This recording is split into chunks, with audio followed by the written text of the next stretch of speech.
This is Real News Media TV, coverage you can trust. Please like, share, subscribe, and hit the notification bell. Select all for daily news updates. Good afternoon, my Real News Media TV family. Welcome back to the channel for another news update for March 16, 2023. And in the news this afternoon, a firearm seized during attempted robbery of off-duty cop. A firearm and several rounds of ammunition were seized during an attempted robbery of an off-duty police officer on Old Harbor Road, St. Catherine on Wednesday. Reports from the Spanish Town Police are that about 1:15 p.m., two off-duty police officers were at a plaza conducting business when armed men attempted to rob one of them. One of the men engaged the police in a gunfight, during which one of the officers, as well as one of the hoodlums, were injured. One Taurus pistol affixed with a magazine containing 12 9mm cartridges was seized in the process. The injured men were taken to the hospital where they were being treated. Investigations are ongoing.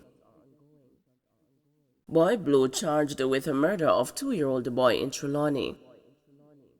The Trelawney police have confirmed that they have charged the man who was arrested in connection with the shooting death of 2-year-old Adrian Campbell in McHill, Trelawney on Sunday. The accused, 20-year-old Anthony Finlay, otherwise called Boy Blue, also of McHill, was charged on Wednesday afternoon with murder, illegal possession of firearm, and using a prohibited weapon to commit murder. It is reported that about 7:30 p.m. on Sunday, the child was taken by his mother and a stepfather to purchase ice cream at a nearby shop in McHill when they were approached by Finlay, with whom they had a dispute 2 days earlier. Finlay reportedly brandished a handgun and opened fire at the couple, who managed to speed away in their car. They drove to another shop close by and discovered that Adrian, who was sitting in the rear seat of the car, had been shot. Adrian was rushed to the Falmouth Hospital, where he was pronounced dead, while Finlay, who fled the scene, was later picked up by the police during an operation carried out in Duncan's Trelawney. Commanding officer in charge of the parish of Trelawney, Winston Milton, told the news that he is using this incident to implore residents to report domestic-related matters to the police before they escalate to murder. 2 arrested for theft of tablets from Sydney Pagan STEM Academy.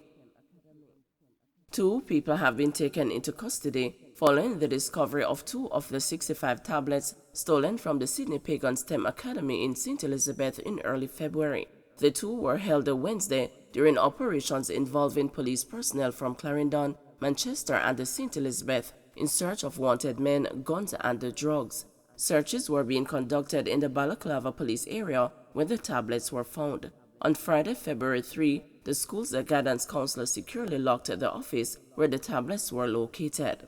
Upon returning to her office on Monday, February 6, it was discovered that a window to the office was breached and the 65 tablets valued at almost $3 million were missing and the office ransacked.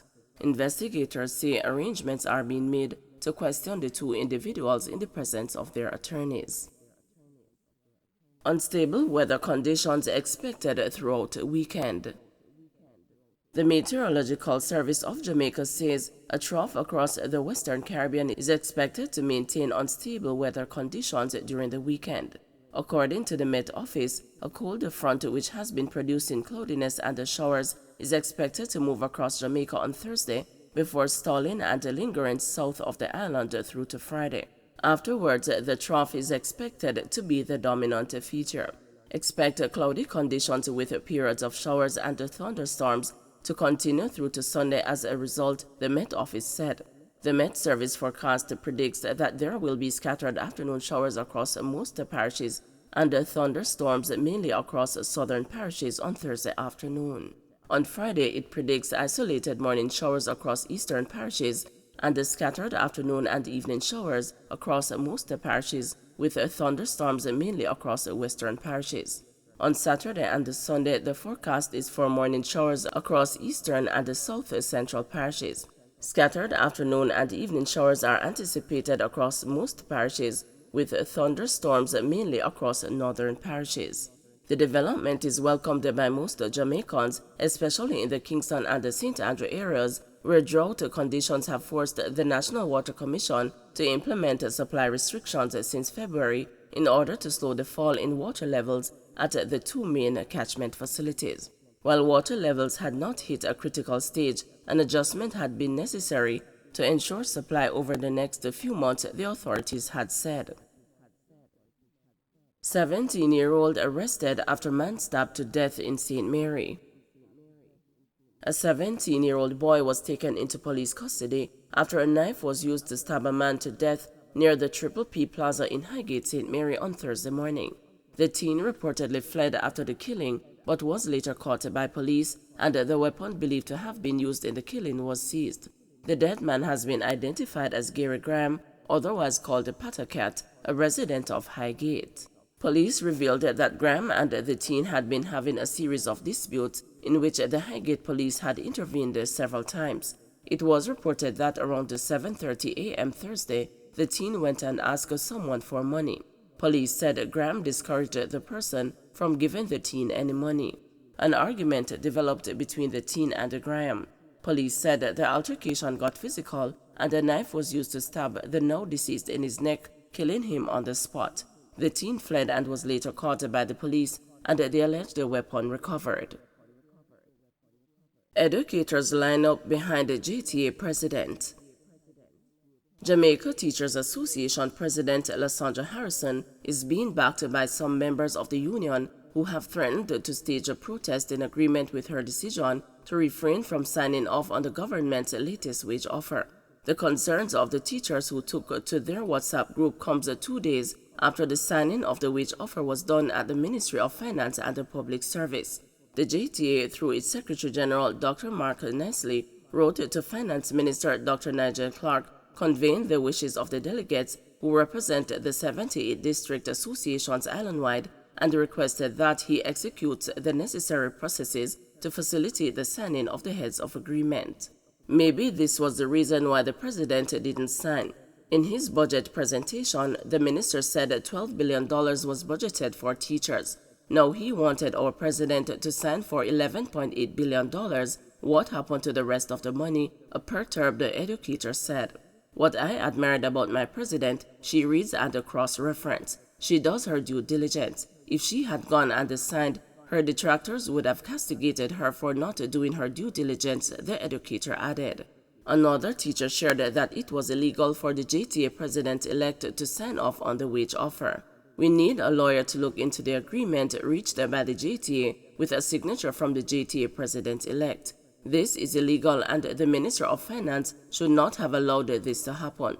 The signature of the president-elect is illegal, the teacher said. The educators also questioned outside calls for Harrison to resign. Why should she resign? Because she stood her ground, she stood for the cause. She decided that she would do her job with integrity. We should go out and cause chaos tomorrow morning. The president that was elected was the one who should sign off on the contract, and since she didn't sign the contract, I believe it should not be accepted, the teacher said.